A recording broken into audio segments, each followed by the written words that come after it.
Hey everybody, it's GombletX and welcome back to some more Magic Arena. Today I'm going to be playing the Midweek Magic event for the week, which is Historic Pauper this time around. Historic Pauper is the format where you get to play a 60-card Historic deck, but only using commons. It's as close as we can get to Paper Pauper on Arena, and it's a pretty cool format. So let's take a look at the deck I'm going to be playing today. That deck is a Golgari mid-range deck or a Golgari Value deck.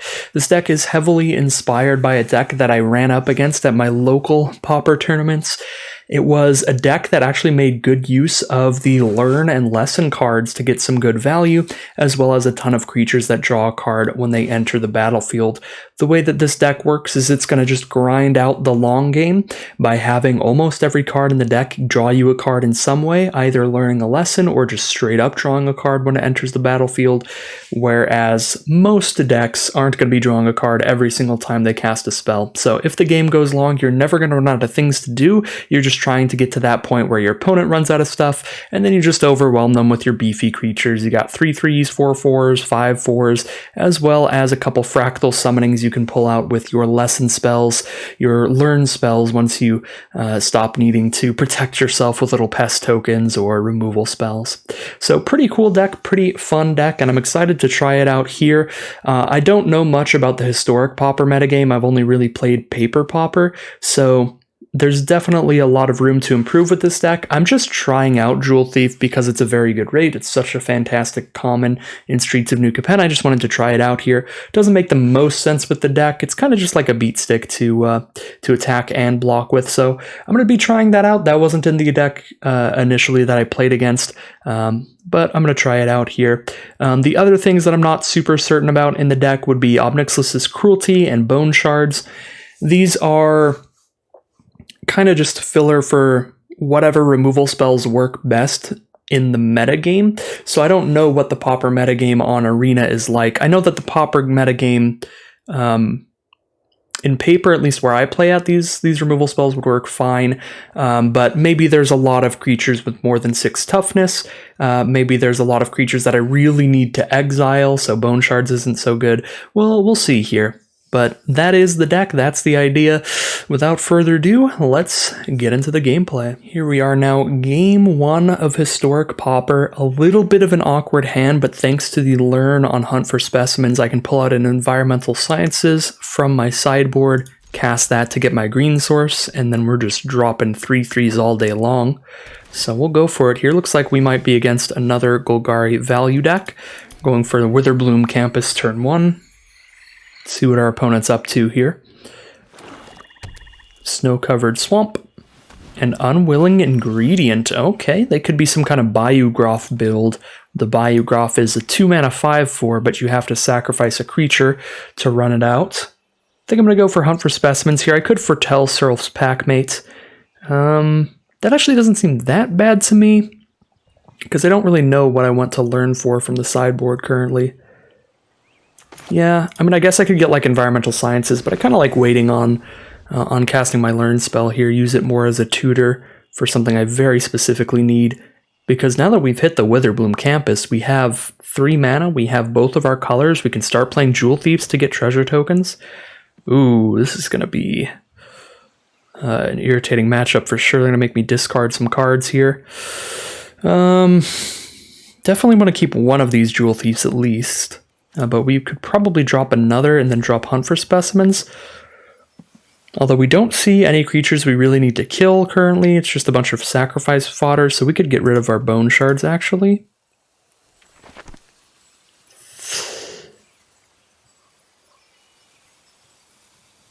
I'm going to go Bone Shards Jewel Thief here. Not super sure on that one. I don't know what else my opponent's going to be dropping down here. Maybe they're immediately going to drop a massive creature, and then I'm going to feel pretty sad about that. So if they play more discard, now we have just double Hunt for Specimens, so we could discard those. I'm just going to go for the Jewel Thief here. It's a pretty big threat on this board. So this is definitely a very different Golgari deck that we're up against than ours. More Golgari sacrifice than anything here. They're in green-black, so if they have some kind of combat trick that's going to kill Jewel Thief, like, they're in a color pair they could very easily just have destroy target creature anyway, so I feel like I'm just supposed to block here.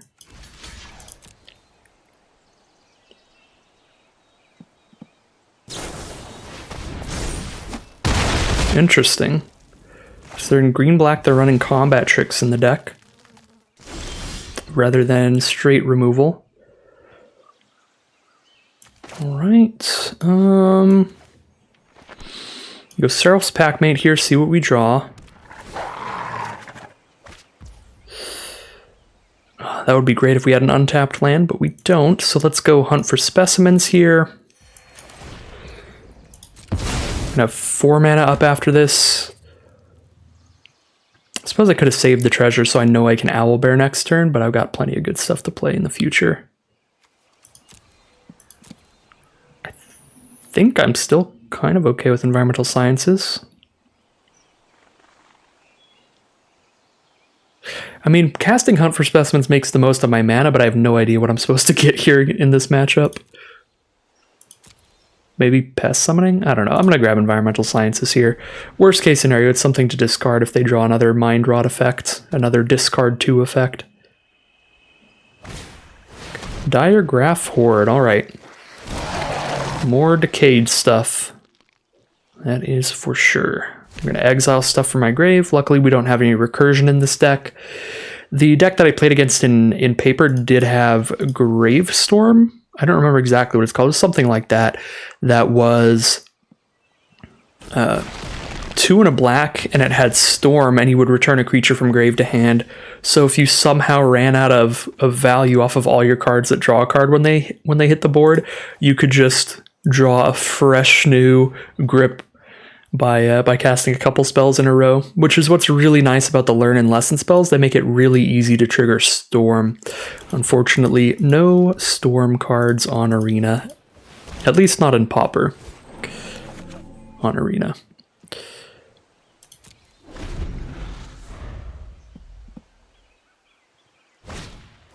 Shambling Ghast, very much a sacrifice deck over there. A murder. Do have full-on murder as well. It's going to be a beefy hit here. It's going to be kind of painful. Don't think it's worth a chump block here, though, because the decayed zombies will at least just die. And we get to play a 4/4 to block their 3/4.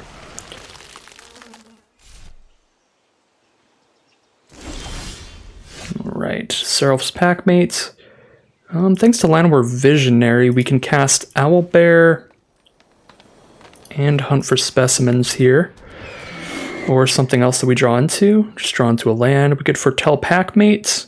Visionary's not doing much blocking here, and I'm still not 100% sure what I'm tutoring for out of the sideboard. So I'll just Foretell the Packmate. Ooh, Circle of the Moon Druid's going to be a beefy boy. 4/2 during their turn, 2/4 during ours.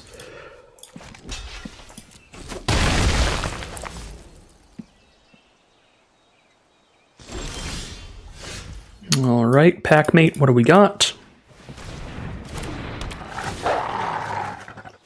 Ooh, First Sphere Gargantua. That is a sick card. I'm going to hunt for specimens now because I can do that and Llanowar Visionary. We grab our big old Fractal Summoning. If they don't have more removal, we're just going to drop that. It's going to be massive. And this is where we start really popping off. Because now we're at that point where our opponent is running out of spells. But as you can see, we've still got a full, not a full grip, but we've still got plenty of stuff to do here. And it's going to be big stuff. First Sphere Gargantua and Fractal Summoning. So the deck doesn't look like anything special in the early game, but once you get to like this point, you realize like I've got all this stuff on board and I've still got more to play. So Diregraph Horde number 2 from our opponent.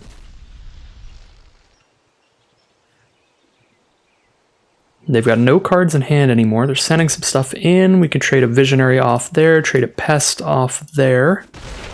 Seems fine by me.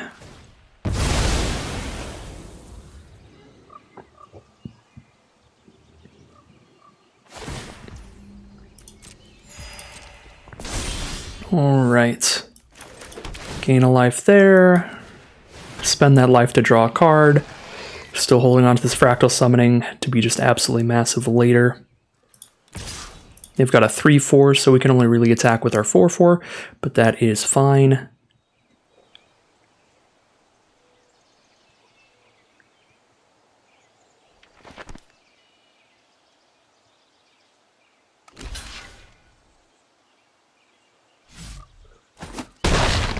Opponent's going to take it, and I'll go ahead and gain the life here off Cram Session here and just really get to stabilizing. Now we've got double Fractal Summoning at the ready.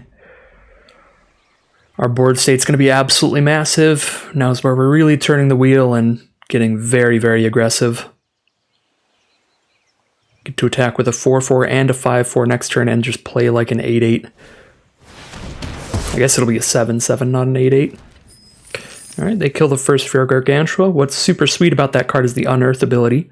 So it works quite well with our removal spell that makes us discard or sacrifice a creature. Because we could discard first Fear Gargantua, or we could sacrifice a pest or something with that removal spell. But it's also great because you just cast it, get your card draw out of it, and then whenever they kill it, you can cast it again out of the Unearth trigger. Let's take the 5. Down to 13. 7, 8, 9. Crack back for 9. It's not too much. Actually, we have lethal because of Unearth, because Unearth is bonkers. Unearth does give haste to the creature that you recast from grave. So that's going to be game 1 in our favor. We'll check out what prizes we get.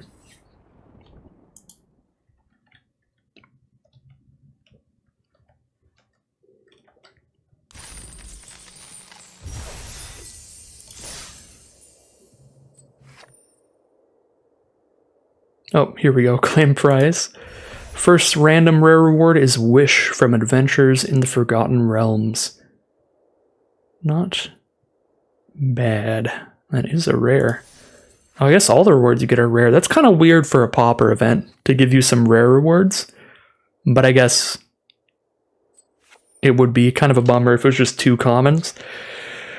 I don't know. They could do something interesting with it. They could do some like duplicate protected commons. They could do like get 20 commons for each win or something. It's probably equivalent to a rare. And there are 20 that you don't have yet. I don't know. There's a lot of great commons from Jumpstart Historic Horizons. As you can tell from my deck here, I'm using a few of them.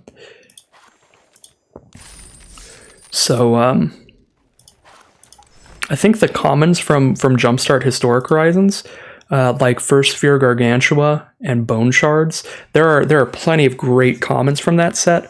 So it would be really cool, in my opinion, if the prizes for this Midweek Magic event, instead of being 1 rare reward, were like 20 commons that you don't have yet from the Jumpstart set, from the Modern Horizon sets. But I guess because they don't do Pauper queues on Arena at all times, they would be pretty useless outside of this event, so probably best to just stick to the rares so people get something they can actually use in Standard. I don't know, I just enjoy Pauper, it's cool. Here we are in game 2. This hand is actually a little bit awkward because we don't have any great ways to use the Bone Shards. I'm still going to keep it though because the mana is off the charts here. Fantastic lands plus Land War Visionary. So we're probably just holding on to these Bone Shards for late game, and if we really need to kill something early game, we're going for the Obnixilus's Cruelty instead of the Bone Shards. And luckily for us, we don't really need to kill anything here. Mono black from our opponent for sure if they're playing Witch's Cottage. Well, we have 4 of our 8 removal spells, so we're hooked up on that front. We're going to play a very controlling game here. Ooh, Cram Session is the draw. That's not bad at all. On an empty board state where we don't have anything else to do, Cram Session can pull a summoning out of our sideboard, so we've got a big creature to cast. Audacious Thief. So it looks like a similar deck from our opponent, weirdly enough. Just the mono black version. Removal and card draw. Seems good. We're going to have to kill that card draw, or they're going to actually beat us on the card advantage front. So let's just Obnixilus's Cruelty that. Could have Bone Shards, discarding a swamp there, that wouldn't have been that bad because I probably don't need 6 mana. But I've got another cruelty, so... Alright, and then here's what I really wanted to do. I want to cram session and grab past summoning before I start using bone shards, so... The fact that they have another thief means I think I need to Obnixlus's cruelty here. Because I can cram session for my pest summoning, which is what I'm going to do either way. But then the problem is I can't cast pest summoning and bone shards here because I only have 3 mana up, so just pop that thief as well. And then we'll drop our pest summoning and we've got our cards ready for bone shards. And then the second cram session's probably grabbing a fractal summoning. Get a massive threat onto the board. Although in this matchup, I'm sure it'll die pretty quickly. Death Toucher and they'll mill 3. Okay. They definitely have graveyard recursion, so our exile removal's kind of at a premium here. So it's actually... Might have been wrong that I used it so quickly. So there's past summoning. And we'll bone shards.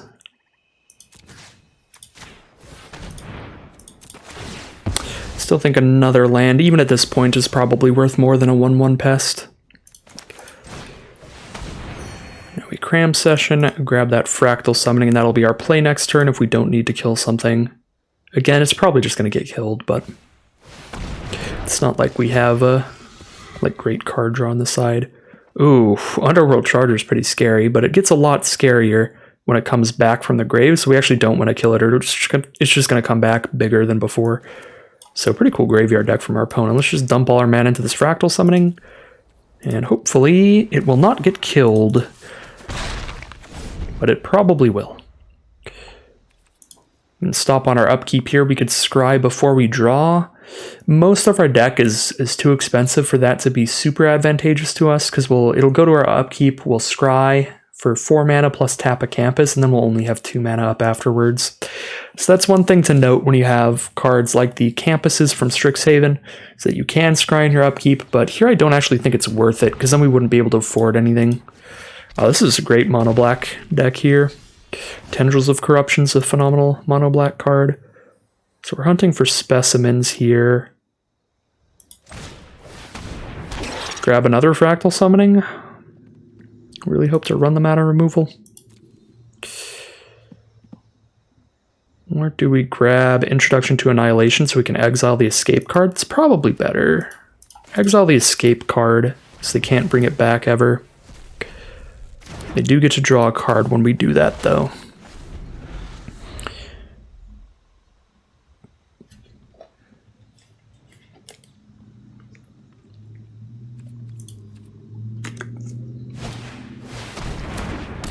Blade Juggler. So if we scry here, we have 2 mana up. I think I might actually do it this time. This might be too bold, but I'm doing it. Llanowar Visionary. Yeah, we drew a 3-drop.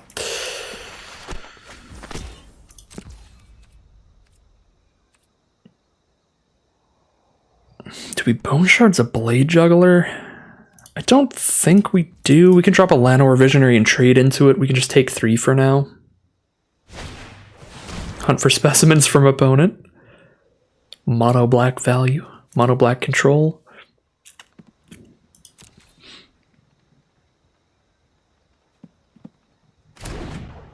And there's their Introduction to Annihilation. They just want to have that ready for our next fractal, I'm guessing.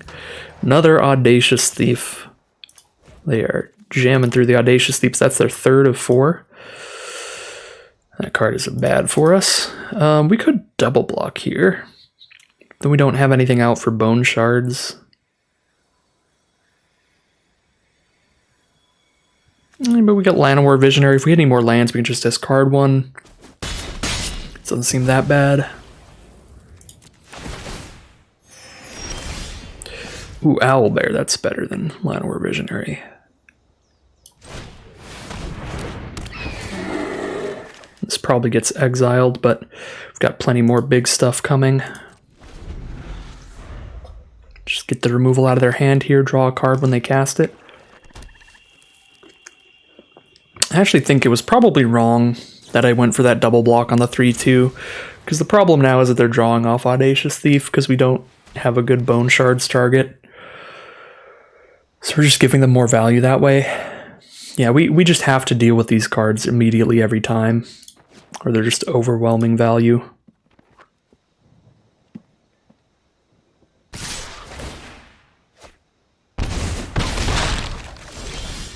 Yeah, I shouldn't have done the pest token block. We can discard First Sphere Gargantua. I guess we could have done that. But I'm getting greedy with the Gargantua too. Yeah, because they have exile removal in their hand. Oh my god, yeah, I didn't even realize this. This is my first time running this deck. I should have just discarded a First Sphere Gargantua in our second main phase last turn to kill the Thief. That would have been a pretty good deal. Let's go for the Landwar Visionary and see what we hit. Really don't want First Sphere Gargantua to get exiled.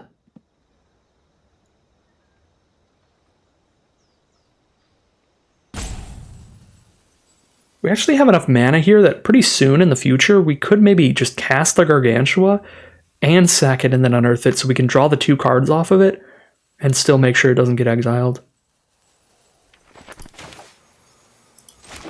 Like, that's going to be a little slow, maybe a little greedy, but this game feels like it's going to come down to value. So I'm actually going to discard the land here. But the next turn I can cast First Sphere Gargantua and sack it to Bone Shard so it can't die to sorcery speed exile removal. So we can draw the card off of it, plus we can draw another card off of it when we unearth it at a later time.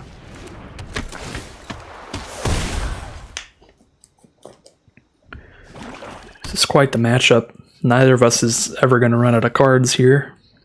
At least it doesn't seem like it.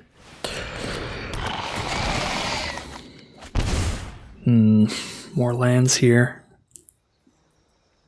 I mean, I guess if they exile First Sphere Gargantua, we're drawing another card off of it anyway. So we're kind of getting the unearth value.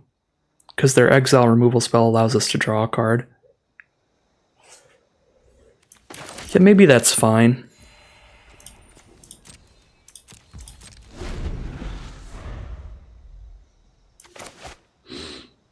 So we also can't afford to just like not have any removal in hand here. So just dump our last removal spell to kill a 3/2. Ooh, Packmate, wonderful draw. Yeah, we're not going to scry, we're going to need our mana. Grasp of Darkness. Well, goodbye Landwar Visionary, they're attacking us for 5 now.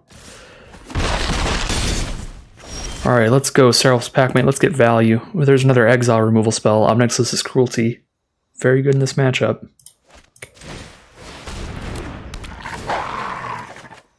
Hunt for Specimens, phenomenal. Kind of want to hold this swamp in hand for Bone Shards. Let's hunt for Specimens, grab our Fractal Summoning, make another threat that's probably going to get immediately killed, because they know what's coming next turn. Hopefully their hand is down to just like Grasp for Darkness, -X style removal, where they can't kill a giant Fractal. But I doubt it, because they have drawn a lot of cards, as we have as well.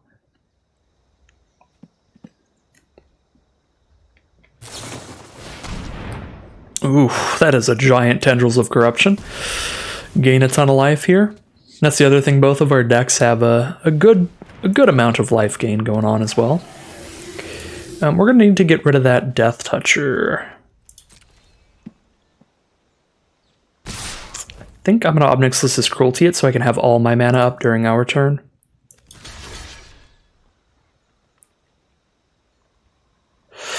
Man, I can save this Pest for this Bone Shards. I can trade Pests here. I'm only taking 5, and once the Fractal Summoning is down, they can't attack in again. Yeah, that's fine.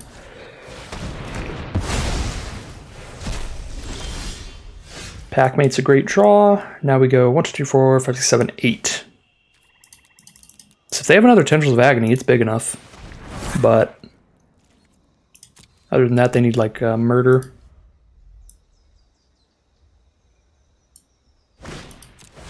Alright, Blade Juggler. That means probably no Tendrils in hand. Alright, big old Fractal boy, let's do things. That's a Death Toucher, but we've got a Bone Shards. Cool stuff, cool stuff. What do we got, Pack Mate? Anything else coming up? Owlbear? Let's go! Turning the corner here. Jewel Thief as well. Here we go. My stomach's happy too. It's making loud noise. They could block with their whole board to kill this. Then they have one card in hand. We have a 4/4 and 3/3 on board. So they probably chump with a Pest. Or they could go to 19. It's actually not that bad for them because they seem to have a good amount of life gain. The Tendrils of Corruptions alone can gain them a bajillion life.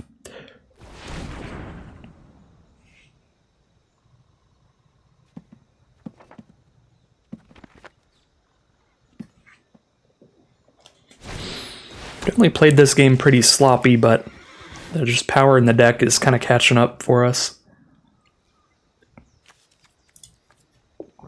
Doing some pretty great work.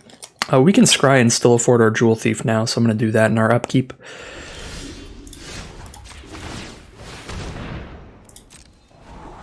Oh, wow. First Sphere Gargantua, I'll keep that. We can even afford that after a scry. And we're definitely at the point we can start doing the upkeep scries. So let's send in that 8/8 again.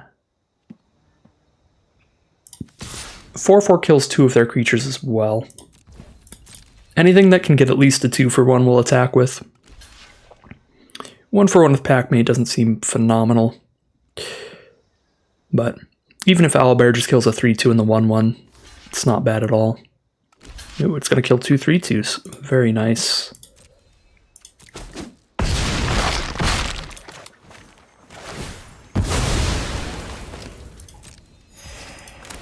And here's our big old first Sphere Gargantua. Into Seraph's Packmate, the value never ends. Now we need 7 mana up. If we scry, we have 6. But I guess even with 6, we can play Jewel Thief first, then use the treasure to play Packmate. So we still get to cast everything. Double Dusk Legion Zealot.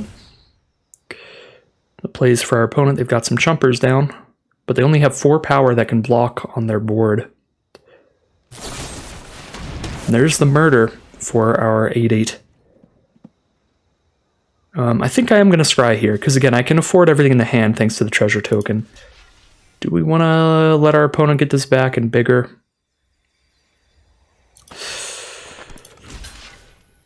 Yeah, I think I do. Because our deck can produce some chump blockers for a 5/5 at this point. Now that we're just running into straight gas at this point.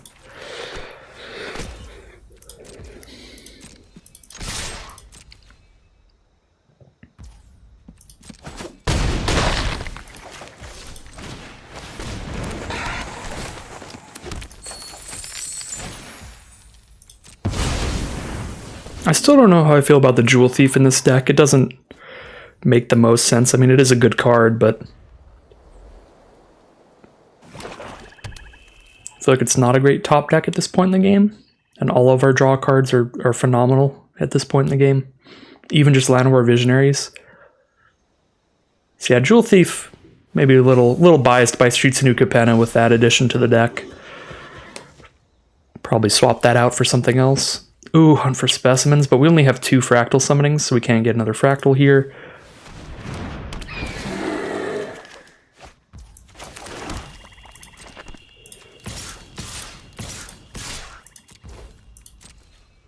I should have just clicked all attack. I don't know why I went through all that. Opponent's down to 5. Alright, we can't get a fractal, but we can certainly get an inkling.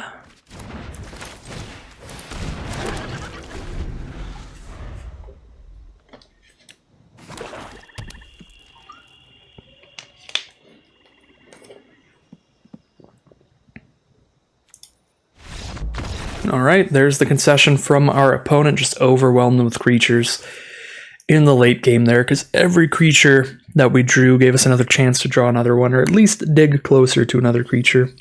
So we really flooded the board in the end there. And that'll be 2-0, and our second rare reward is Demonic Bargain. This is a pretty cool card, but it's really only for Commander because exiling 13 cards of your library is a lot in pretty much any other format. Game 3 now. Excellent start. 2 Cram Sessions and Hunt for Specimens as options on turn 2, and then we've got Jewel Thief on 3, Packmate on 4. Great stuff here.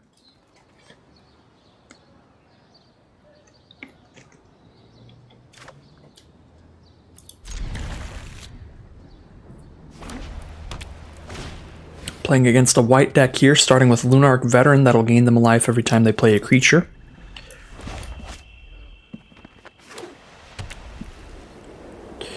So it could very much be a mono-white life gain deck. Celestial Unicorn is a common. It's basically a common version of a Johnny's Pridemate, getting a +1/+1 counter every time they gain life. Alright, Hunt for Specimens. We're going to have to pick up Environmental Sciences at this rate, with only 2 lands in hand still. Celestial Unicorn it is. What can you say? I know some cards. Alright, well, we did draw the land, which makes me want to go Jewel Thief, so if they don't gain life, we can block and kill the Unicorn, and even if they do, we could double block, potentially. Might be safer to, like, Environmental Sciences here, but kind of an awkward turn to do so, because if we Environmental Sciences on turn 4, we can really make the most of our mana, since we can spend 2 on Environmental Sciences, pick up a land and play it, and then spend 2 on any of these other spells, or even Foretelling Packmate. Another Celestial Unicorn it is. That's going to make the first one a 5/4. I will definitely double block if they send in. Even with a white mana up, it's worth the risk in my opinion. See what they've got in hand here. Alright, no trick.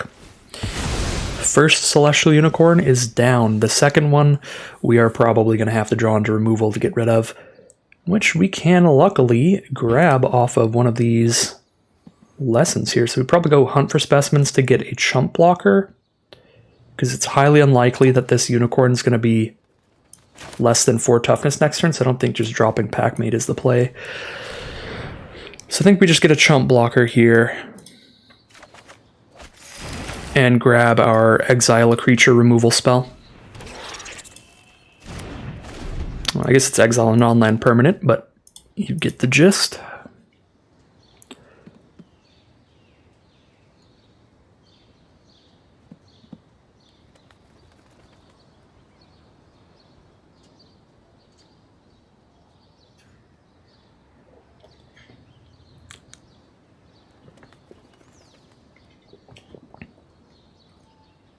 Very much on the control side of things this game,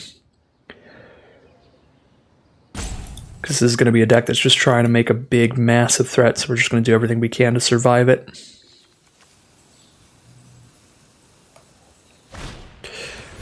Ooh, Soul Warden, the better Lunarch Veteran, the original from M10, classic card at this point.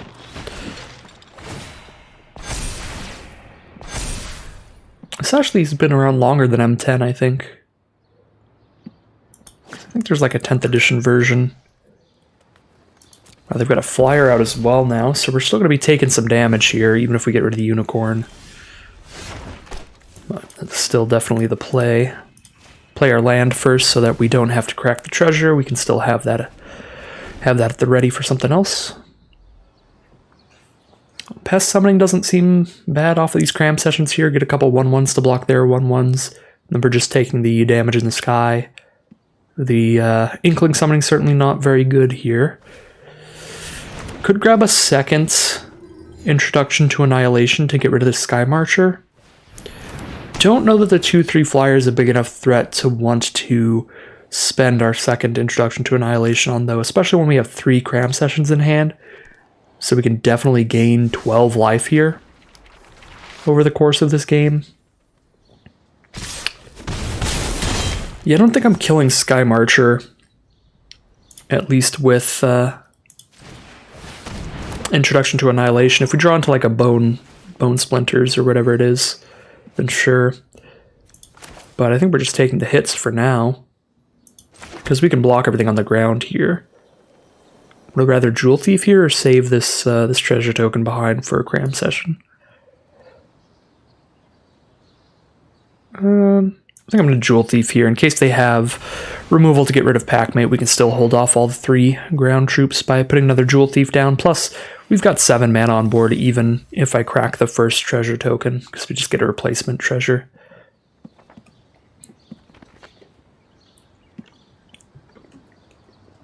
Get a really big fractal summoning later in this game. That is for sure. Our opponent can get a real big Celestial Unicorn, though. They're going to gain a lot of life here with triple Soul Warden and a Lunarch Veteran. It's going to take a long time for us to kill our opponent here, but I think we're in a good position here. Only being able to play 7 cards in your best of 1 sideboard is so rough, because I wish I could play a full play set of Summoning, full play set of Annihilation. I think we're on Fractal Summoning at this point. Get our own threats. I mean, we've got multiple cram sessions, and I'm not going to cast Fractal Summoning right now, so I might as well pick up Introduction to Annihilation. There we go. We've got them all. All the options we wanted are at our disposal. And we're at 29. Send these in here. Fierce Retribution is their removal of choice that kills our Vigilance creatures. They get to hit us pretty hard next turn, but we are at 29, so that's okay.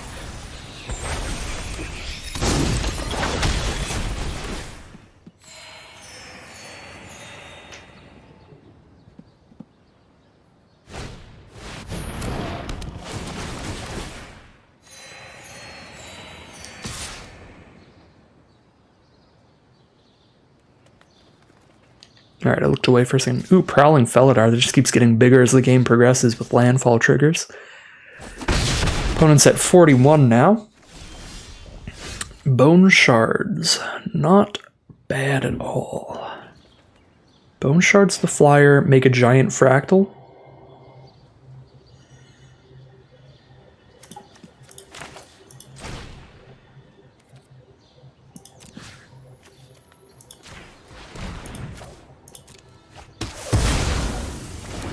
Make a 5/5 fractal here. Make another next turn.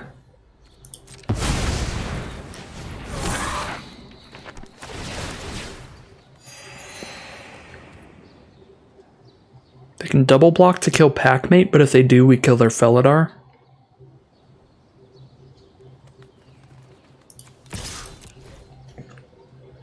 Sure.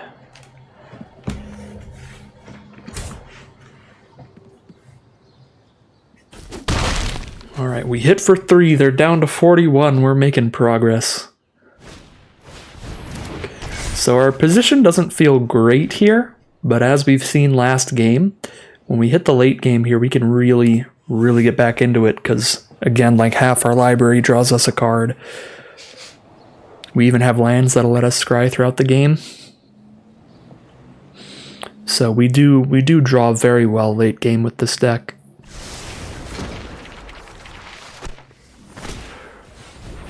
I just now noticed my opponent's on like a 90 card special or something. 74 cards in library, 3 engraved, bunch on board.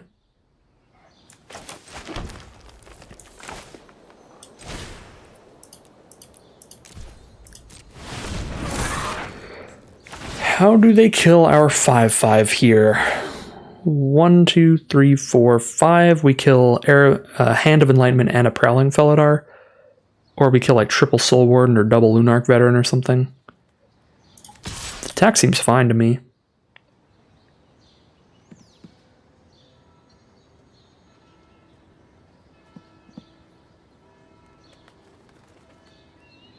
Start ripping away some of these Soul Wardens. And the 90 card deck makes it even more wild that they've got the triple Soul Warden down. But our opponent is having a time. They are doing the mono white life gain things for sure. They made it.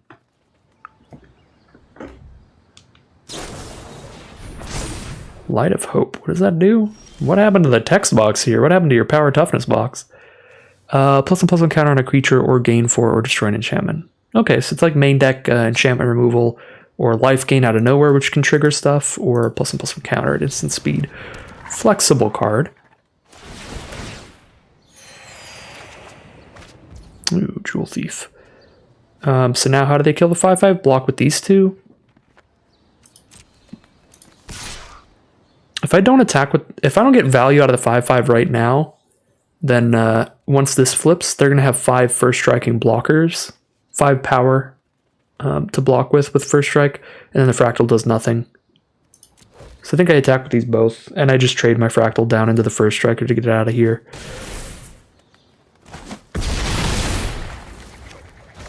Or they chump block with the first striker. I'm pretty happy with that. I guess it was their only card that doesn't have an ability that's going to keep affecting the game.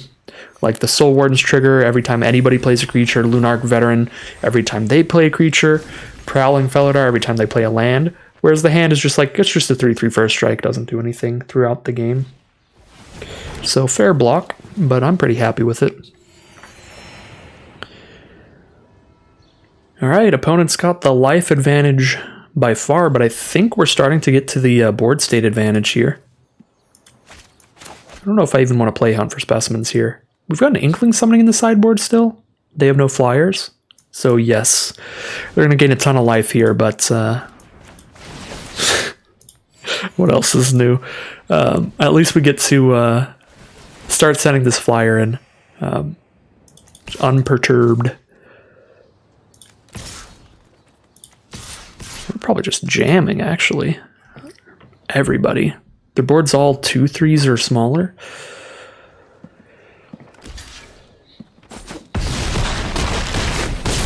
One chump block there, so they're going to go down to 48. Made a big dent there, down to 48. Let's go. We're on the way.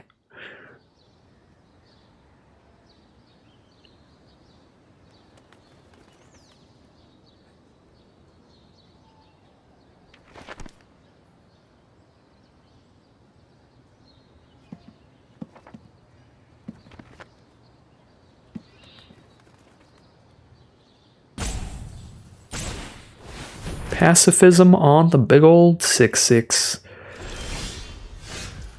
Sad time for that.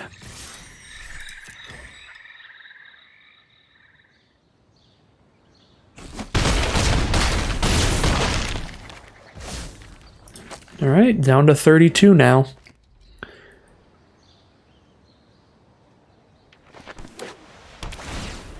Idyllic Grange puts a +1/+1 counter on one of their creatures when they play it, as well as Prowling Felidar is going to trigger and get a counter as well.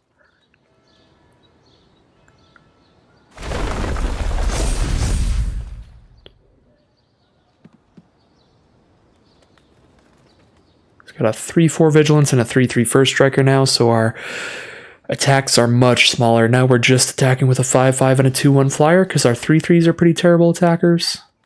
Obnoxious's Cruelty is not bad. We could try to speed things up by going Introduction to Annihilation on one and Obnoxious on the other, and then still attacking all. This is probably a little bit greedy, but I'm going to see if we can get a move on here and just slam in, try to close out this game a little more quickly.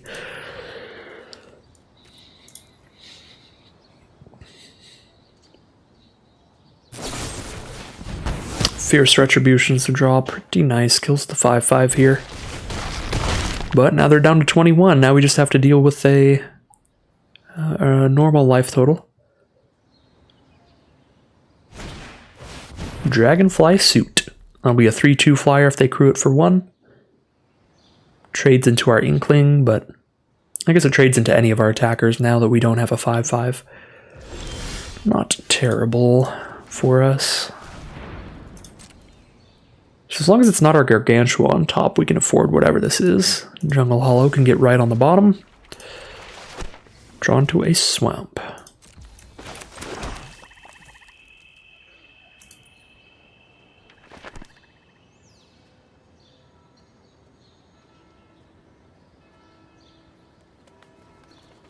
Heading into combat here.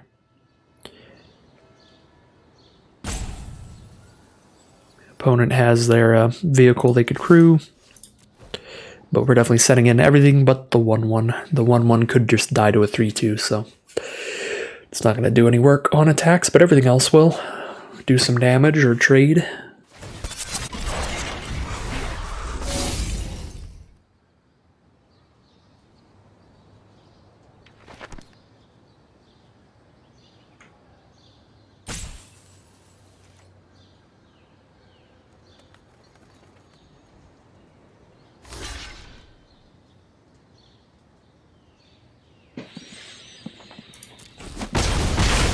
Alright, Dragonfly Suit trades with the Jewel Thief. Our opponent draws a card, down to 12 life, just another land. Getting very close now.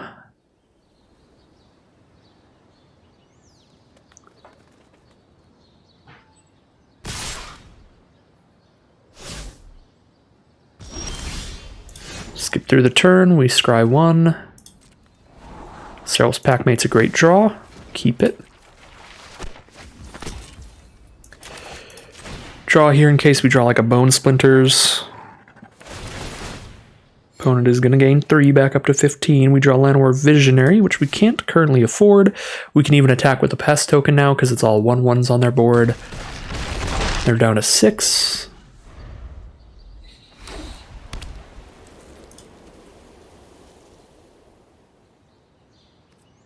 Well, let's not scry here. Scrying did keep us off of Packmate plus Visionary last turn. So maybe Visionary will draw into something we need. Alright, the all attack to send a message, and that's lethal on board. Send it in. And that'll be 3-0 in the Historic Pauper Midweek Magic event. These are free events. You just play as much as you want. Doesn't matter how many times you lose, but still cool to get a 3-0 with a deck that I think is pretty sweet. Again, this is very heavily based off of Golgari mid-range, just full-on Pauper deck that I played against at my local game store. That was pretty sweet. So I think it's just a pretty cool, pretty phenomenal deck. So let's claim our Mystery Cosmetic prize. Fingers crossed for some card sleeves or avatars, because those are the coolest. Just a Halo Fountain Parallax card style. Not my favorite kind of card style. The reflections on the very edges of the card look weird to me with the 3D effect, so I don't love them.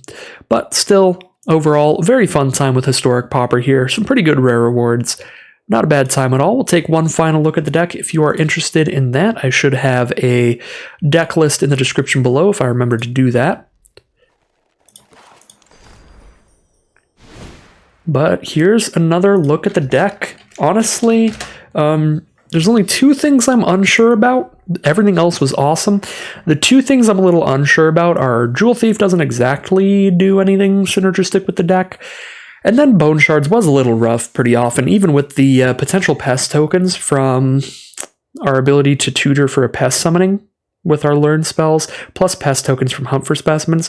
We didn't often have creatures we really wanted to sacrifice, and then with a discard a card as well. I did miss one opportunity to discard First Fear Gargantua, but other than that, discarding lands in the late game even hurts this deck a little bit, because then it's a little harder to get to the point where you can scry off of Witherbloom Campus and still afford to cast multiple big spells, and it's a little harder to have a Fractal Summoning be as large as possible. So my main adjustments to this deck is I would try to see if there's a better removal spell to swap Bone Shards out with.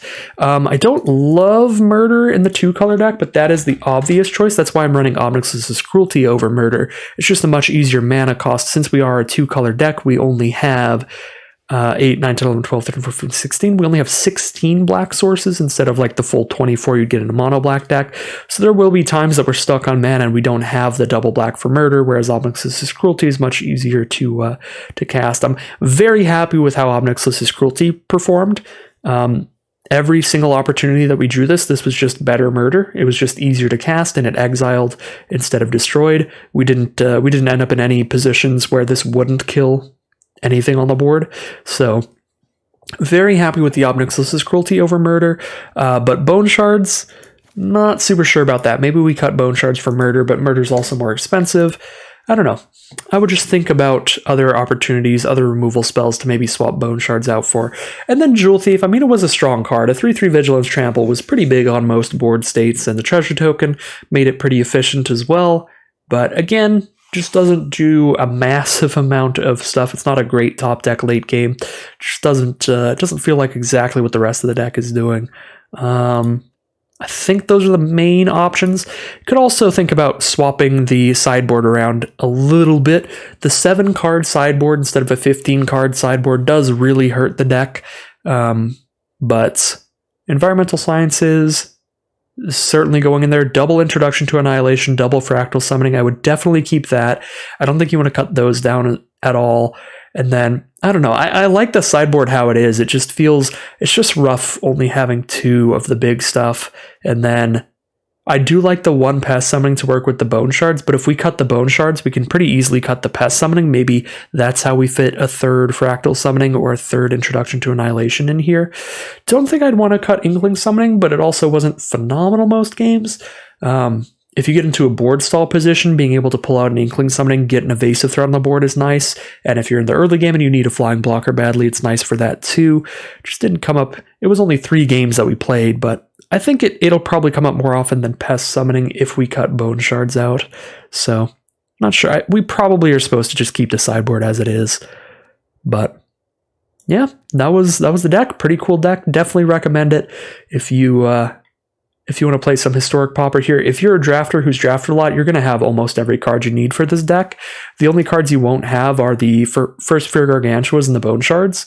But yeah, if you drafted a lot of Strixhaven, Call Time, Adventures in the Forgotten Realms, you should be very close to just having the full deck. Strixhaven's the biggest part. Obviously, we've got the 8 learn spells, 4 Witherbloom Campuses, and the 7 lessons. But then after that, a little bit of AFR, a little bit of Call Time, and 1 card from 3 other sets. So yeah, not a super hard deck to build either for drafters, because these are all premium draft commons, especially Owlbear, Packmate, Llanowar Visionary. Anyways, I'm going to stop rambling here. That is going to be the end of today's video. If you haven't played any Pauper yet or Historic Pauper, I highly recommend trying it out. It's pretty cool, pretty fun format. Cool to see what people are playing around with, but that is going to end today's video. As always, if you enjoyed that video and you'd like to see more, make sure to stick around on the channel. You can like, comment, and subscribe to let the YouTube algorithm know to send you more of these videos in your notification feed. And as always, thanks again for watching, and I'll see you again soon for some more Magic Arena.